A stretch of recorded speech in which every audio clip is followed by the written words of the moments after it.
Thank you very much, and thank you very much for inviting me here to give a seminar. And the title of the paper is First Generation Elite, the Role of School Social Networks.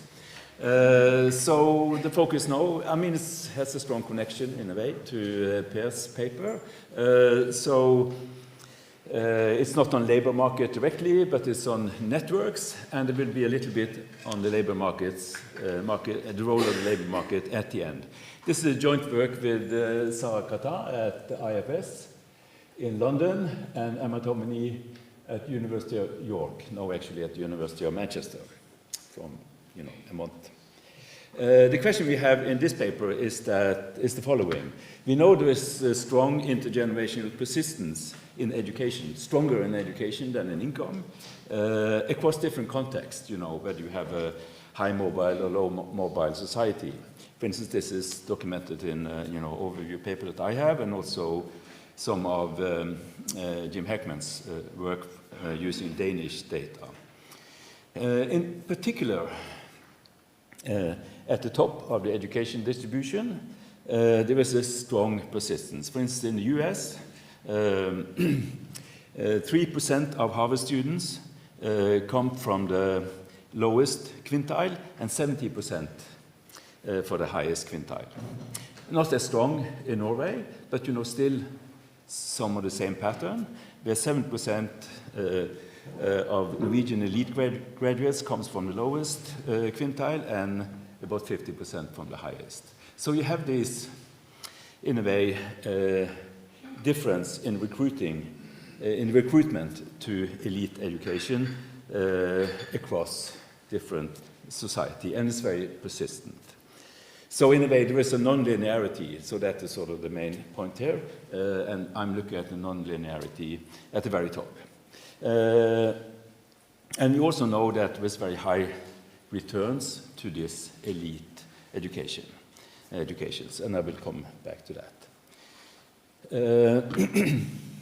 So the question is, why do we have this persistence in a society like one of the Nordic welfare states, where you have high mobility society and little inequality? Why do you still see this persistence at the top? There could be several reasons. So one traditional reason has been that there are financial constraints, so it costs money to send people to elite colleges or the good universities. That is not the case in a Nordic context, because there's no tuition and very generous grants. Of course, the big thing in some of the US universities is the legacy admission system. If somebody in your family went to Harvard, you have a much higher probability. We don't have that. In the Nordic countries, there's a centralized university admission system, which is very meritocratic, based on GPA from high school only. And there's nothing else. I mean, there are some small differences in Denmark, but, Norway and Sweden is like that. Another important reason could be that there are private feeder schools, like in the UK and in the Chile setting, for instance. You have that. There are high schools that are private, and most of the students to elite universities and elite fields come from these feeder high schools. We don't have that. So what we were thinking about then was that the role of social capital, or the role of social connectedness in friendship networks. So that is what we are trying to focus on. And in this paper, we are trying to find causal evidence on the role of exposure to peers from elite educated families. I mean, you go to a high school, you are exposed to kids with an elite background to a higher or lower degree. And that may affect your performance in school, your choices for education, and also later labor market outcomes, what type of jobs you end up with, and the pay. So that will be the focus of this paper. I will come back to how we identify and how we look at the different mechanisms. But when we think about mechanisms, it could be different things. I will come to that to the next slide. So first some definitions. So we try to understand whether it is the case that when you are exposed to more elite kids, whether you choose more to go to elite education yourself if you have a low socioeconomic background. And we try to understand why this is happening. What exactly are the mechanisms? The way we define elite pairs is that the fraction of elite educated parents in the student's high school cohort. So you're exposed to more or less high school pairs with an elite background. And I will try to argue that it's a random allocation. What is elite education? Well, of course, in the Nordic setting, we don't have Oxford or Cambridge or Harvard or Yale or, all of these universities, so we have to define it in a different way. But, as similar as possible. But, of course, every society has a way to produce the elite, the economic elite, the political elite, and the management elite. So the way it's done in the Nordic countries, I think it's this is fair to argue, and there has been several sociological papers on this, is to define it by the type of programs, and in this case, master programs, which are very hard to enter. So you need a very high GPA, and also are at the top of the, these type of educations leads to an occupation with a very high income. So that is the way we are going to define it, the combination of income and GPA, and therefore, and by doing that, we end up with a few types of education within STEM, like engineers, including economics, law, medicine, and a few others. So this will be by institution, not the small places, but the bigger universities, and specific fields for a master's degree. So then there will be, like in Harvard Plus, it will be 2 to 3, about 2% plus of a cohort in the US. In our case, it's a little bit more, but still very narrow. So that is the way we are going to define it, and it has been used in other papers as well. So what could be the possible mechanisms? So you meet these guys and you are influenced by them, and maybe by their parents. So there could be a learning or effort spillover.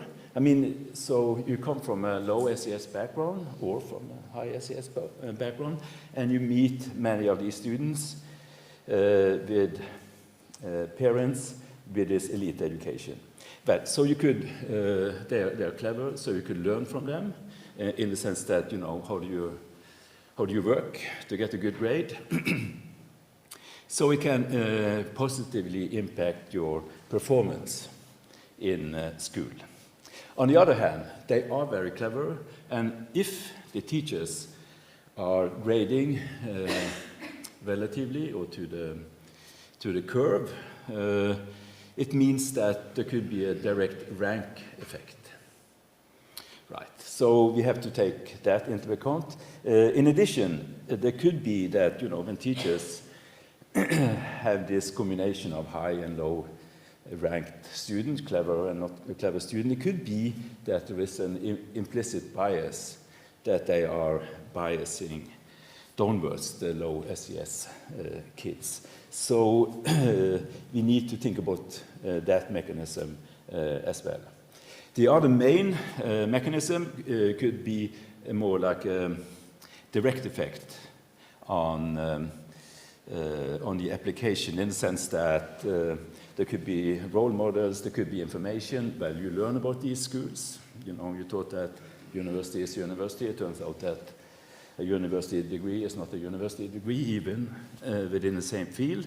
And of course, it could be preferences. So those are the two types of mechanisms that we will try to identify the details of in explaining these effects. But the first point is that, it's not so clear the direction being exposed to more high SES students, how that will affect you. So it's ambiguous. So that is what we empirically then try to identify. So a brief preview of the results. First of all, we do find that there is a causal effect of being exposed to more elite pairs in school, and then we are, using in a very standard way of identifying pair effects, but with some new twists. A variation across cohorts within school. It's the so-called Hoxby instrument, as it's called, from a paper that was not published by Caroline Hoxby from the early 2000s. But it has been used a lot in this literature. So we do find positive effects, both for high and low SES kids of being exposed to more elite kids. But the effect is much bigger for the high SES kids, 3 times bigger. And then, first to this, to the mechanism, or the first part of the mechanisms, where we look at the GPA. Basically, here we are exploiting the fact that there are some exams that are externally graded, so they are blind, and there are some grades that are assessed in class or by the teacher. So we look at the difference between those to see whether there is a negative, implicit bias that the students have, that the teacher have towards the low SES, and we do find that. But overall, there's a negative GPA effect, and of course, the rank effect will come in there. And then, in the second last part, we are trying to decompose then the direct effect of being affected. There's a role model, you learn about these schools, so that type of effect. And the other effect is through the GPA. So we are doing what is called a causal mediation analysis to decompose these 2 effects.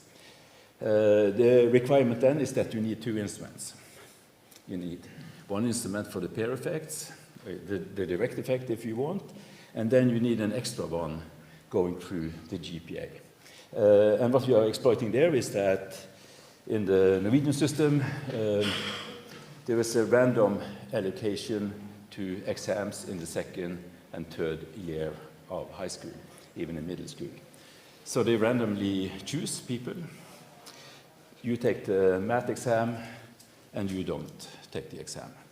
So like 1/4 of each class every year. So we're exploiting that as an instrument, and then we do this causal mediation analysis and find that there is a positive effect overall, but there is a negative effect through GPA. And then, lastly, and here comes the labor market part in, we look at whether this affects intergenerational mobility. For instance, one question is that, both a low socioeconomic guy and a high socioeconomic guy with exactly the same elite education, will they be paid differently? The question is no, not overall, but if you look within specific fields like medicine and law, where you need to dress well, you do find these differences. Not for engineers, for instance. But you could also look at finance, especially, of course, you need to dress up. It could be the cultural aspect. So we find a little bit of that, and then, what we do find then is that we find increase in mobility at the bottom for the low socioeconomic guys, but also increased persistence at the top. So it's not one answer.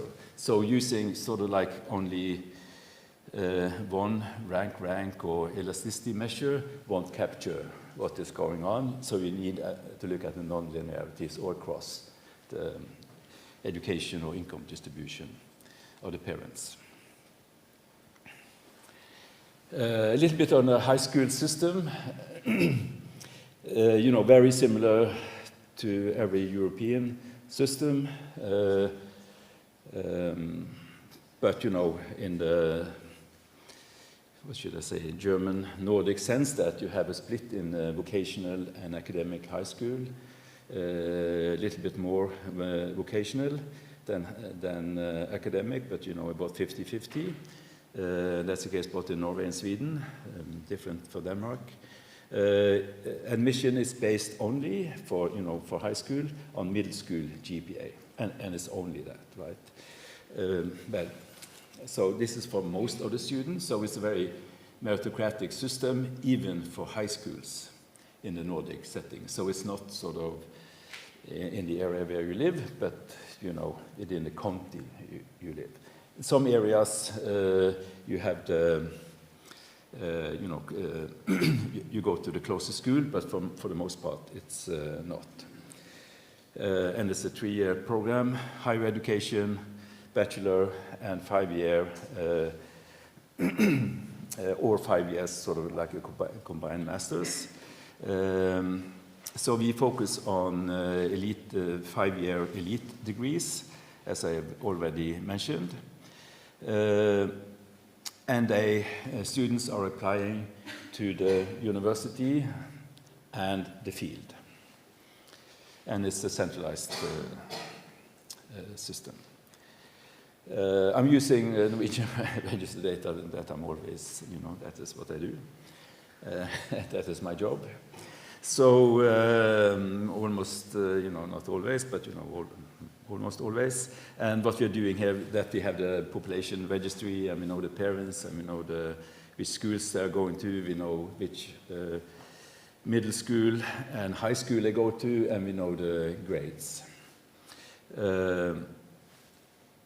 And what we are, using here is that we are looking at networks high and low. So we define low SES students with one of the parents at least at only compulsory education, and compulsory education in Norway is 9 years, or at least one of them, and high SES is at least one of the parents have elite education themselves. First, some descriptives. Here we see the enrollment in elite degrees, so it's about 10%. So this will be 10% of the academic high school cohort. And we see there's a big difference. High SES, 5 times higher than low SES. So this clearly, you see this pattern. The next thing, so now we look within high schools then, percent of parents with elite degrees, so the kids in high school. So we see that it's about 6% on average, but again, a difference between high and low SES. So the high SES are exposed more. So there could be, so this is sort of the correlation in a way that we have. So exposure to elite kids could explain the outcome of enrollment into elite education. So this is sort of the question we have, or the descriptives of the question we have. And what we do next is that we are doing this standard way of identifying pair effects. Although we will introduce some new ways of hopefully showing that these are effects are sort of like from random allocation, and that there is enough variation. So basically, you have the outcome, enrollment in elite degree, the Y, and then we have the pair, minus yourself, so which is defined as the cohort by school pair effects with an elite degree, and we standardize it. And then we have some controls. So student middle school GPA, gender, whether you have immigrants and so on, and then you have cohort and school fixed effects. So it's sort of the variation within school across cohorts we are exploiting or we are living off. So there's sort of two important things to think about here. Is there enough variation? So you could think that these two fixed effects will, kill all the variation. So we are showing that in different ways in the paper. So what I'm showing here, first of all, is in raw data, the variation in the explanatory variable, the pair effects variable, is 0.06. But when you introduce the school and cohort fixed effects, it drops, but it's still there. And what we have done here is that we have randomly chosen some schools, high and low, and we see the variation over here. So there's, pretty much variation. There are different ways of doing this, and we do it differently in the paper, but there should be enough action, basically. The second thing is, of course, that, what people worry about is selection. Because you could see that, even if we have a meritocratic system, so it's based on your grades in middle school, but it could be that, so you cannot move. In the US context, you could move into the school district, right? And the prices of housing in that district with the good schools are very high, so you move by, using your money to buy into that. So that you cannot really do here. But of course, you can see what is happening in the school, and you can encourage other parents to move in, and you can encourage your kid to, improve your grades. So, there could be selection. It's a bit more far-fetched, but, there could be. We need to, in a way, make sure that this happens. So that we have a random allocation of kids into school. So what we are doing here, this is a very interesting paper by Kirill Boursiak and Peter Hull in Econometrica in 2023, where they actually directly go at that to show the randomness. So what we are doing is that we are sort of simulating counterfactual pairs within schools by permutation within middle school GPA groups. So you're fixing sort of the ability, and then you are selecting. And we're doing that 500 times, and so they're random. And basically, it says that, if you are using that data, what you are creating or simulating, and you get the same results that with the two fixed effects, that would be sort of a proof that it's random, because the Boursiak and Hull show that this is a random way of doing it. It's actually a very nice way of doing it that can be used in many settings. So we do that, perform other sensitivity checks, including trends, whether there are trends in recruitment into schools, and also I will show you one of the placebo tests. This is now the estimation of the results that we get. So for the full sample, remember that we have standardized now. So one increase in standard deviation of elite pairs in class increases the application for or enrollment in elite degree by 2.6 percentage points. From a base of about 10% for the academic class, this is 20-25%. So it's a big effect, right, all over. But it's very different from high and low. It's significant for both, much higher for, like 3 times higher for high SES kids. So everybody is, both high and low are affected, but if you have an elite background yourself, you're much more affected.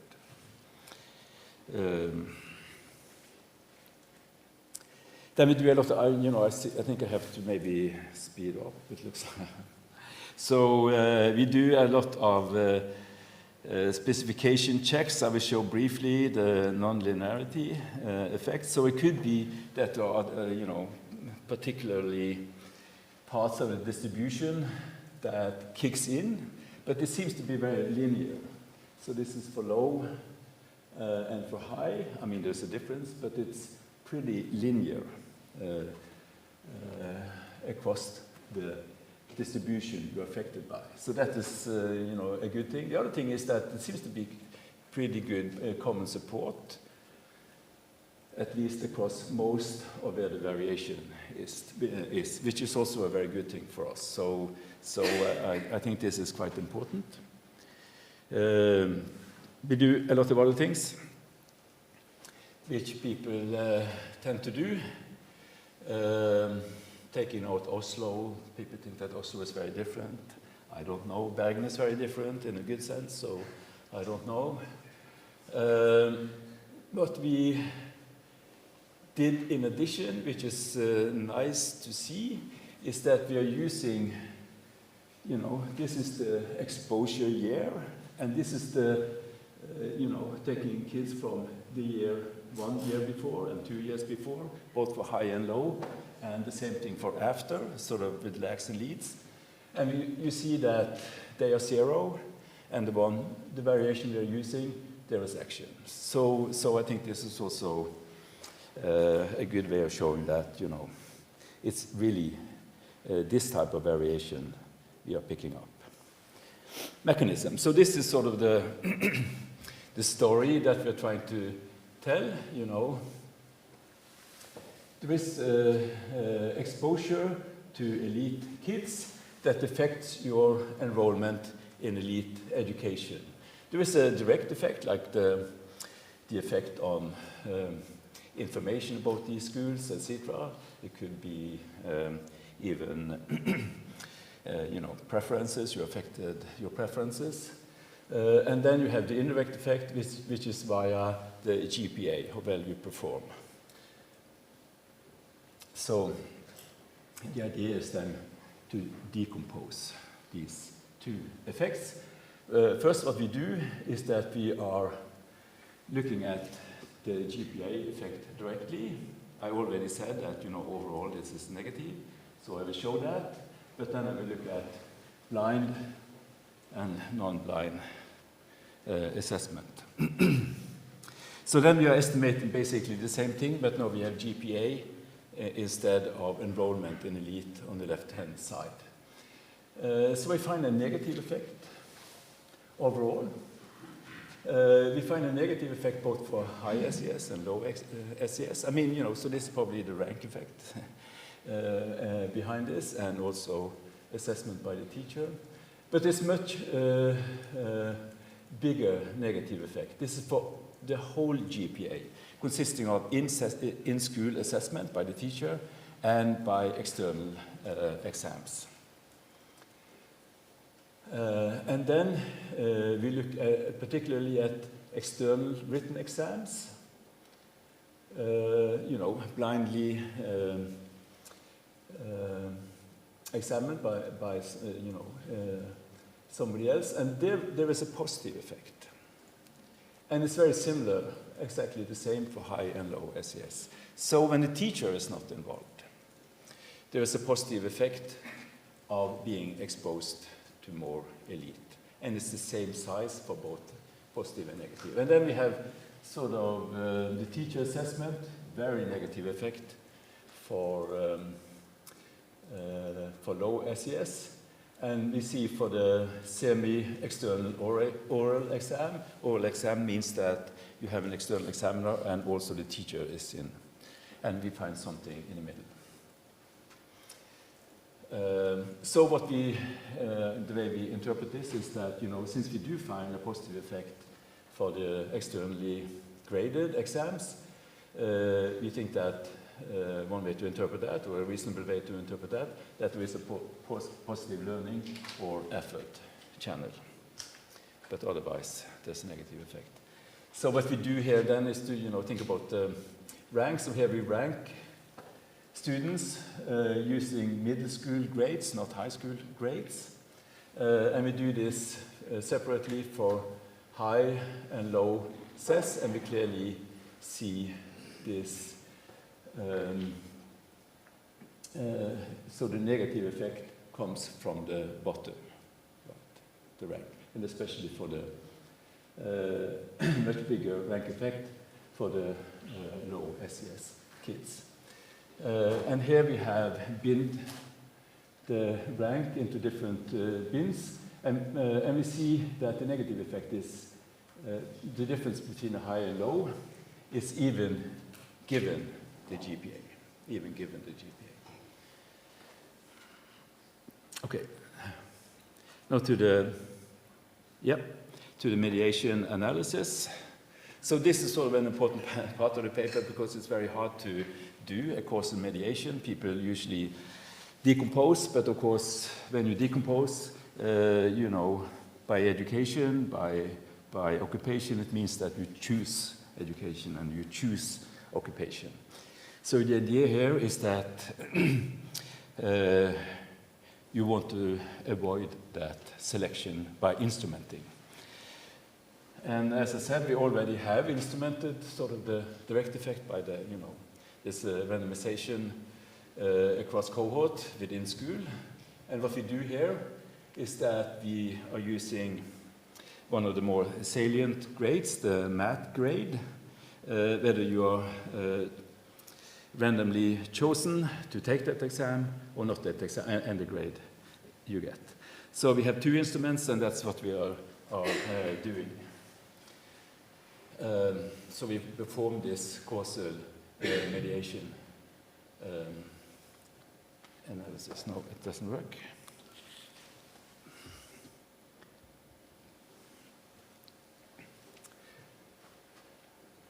Yeah, so, you know, if you think about it, we want to know the effect of the, you know, the pair, elite pair, and in addition, we condition on GPA, but of course GPA is endogenous, so we are instrumenting that.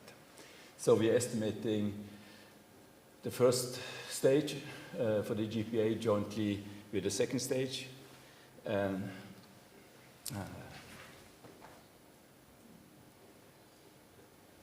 yeah, you know, here I explain just more about this math, how it's chosen. I'm not going through that. Basically showing the results. So here you have the first stage. You see we have a strong first stage for the low SES. We don't have a very strong first stage for the high SES. So we are focusing on the low. And then basically what we do is that we decompose it, and we find that with a positive direct effect, you know, this learning about schools and you know, aspirations and stuff, there's a negative GPA effect, and there is a positive total effect. So basically that is the end of this story, and then a little bit on the long-term effects. So does this play out in the labor market as well? So now we have said that there are these effects of choices, of elite education, which is highly paid. There's a positive effect for the low SES and an even stronger effect for the high SES. So how does this affect intergenerational mobility? So we're measuring earnings. You know, we are interested in lifetime earnings, and a good predictor of lifetime earnings is the early mid-30s. It's not the 40s, but it's early to mid-30s. I mean, there are several papers on that. And then we document that there is an elite premium for low and high SES. And then we see also whether there is a direct effect on being affected by elite pairs directly on earnings. So we sort of need these, you know, we need an effect on earnings also for low SES in order to be an effect on intergenerational mobility. There is this literature in sociology that I'm sure you are aware of, with Goldtop and so on, that education he says that education is not a good route for increasing social mobility because the returns, even for the same grade, same type of education, is very low for low SES kids. So that is, in a way, an open question. So we document first that we do have a very similar effect for high and low SES.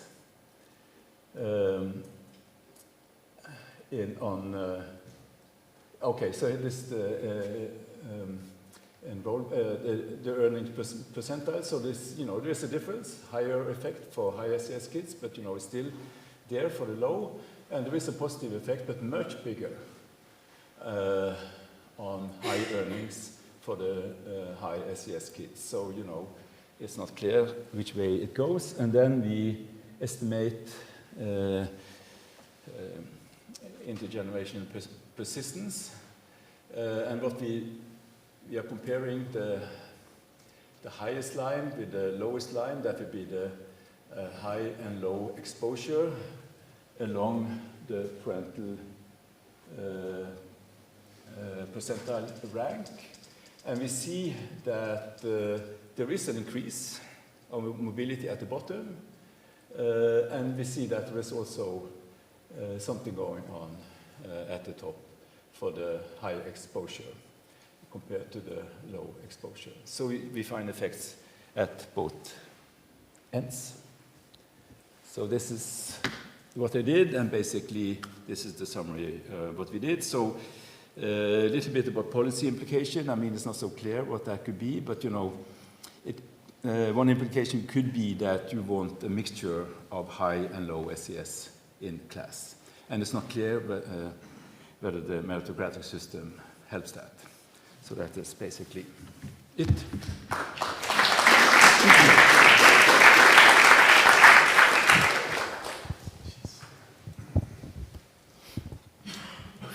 Yeah, thank you. Very great work. I was curious, you don't include any measures, at least not in your presentation, on prior performance. So I think that's important for a number of reasons. I mean, one of them is that when you talk about these contrasting peer effects, so on the one hand, there's like... Okay, so I can answer quickly. I mean, so we do always condition on middle school GPA. Okay, you use that as control variable. Okay. We use it in different ways, but we use it also as a very flexible control. Right. So that was my first question. Like, why don't you use that as an instrument, cohort by cohort variation in peers' prior performance? Because I think that some of these contrasting effects that you find are actually, I mean, the contrast effect is supposedly driven by high-performing peers, not necessarily by high SES peers. So that's one question. And then another question, I guess, I would like to see heterogeneity in the effects by prior performance and perhaps the interaction of SES origin and higher-low performance. I mean, you would expect, for example, that if we want to do something policy-wise, one group that we should target is high-performing kids from low SES backgrounds who are candidates for this type of elite education. So I was wondering if you can say something about that. In the time I had, I couldn't show everything, but we do that. So I mean, there's this question whether you have peers in ability or peers in elite. So what we do, we estimate also, we include peers in ability in addition, and the result still holds. Okay, thank you. One last question. We started 5 minutes late, so we need 1 minute.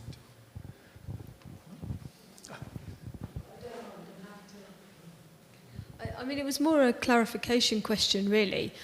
I understood what you were doing in terms of, you noted that when teachers tend to downgrade GPA based on seeing a lot of other elite or possibly, as Per says, smart kids in the room. I didn't quite understand how that fitted with the second thing that you did, where you were using the exam as an instrument, because it felt like some of those mechanisms would overlap, or No, because that would be externally graded exams that you are randomly chosen to. Sure, but weren't you using that a little bit to help unpick the first mechanism as well? So the idea is that, you have the GPA, which is a combination of both, and then you're using this, chosen to take this math exam as the instrument. I mean, does that cover everything? I mean, that's another thing. Is it general enough? But at least we find a very strong first stage on GPA from that instrument. Okay, I might ask you about it a bit as well. Okay, thank you. Then we move on to the next topic.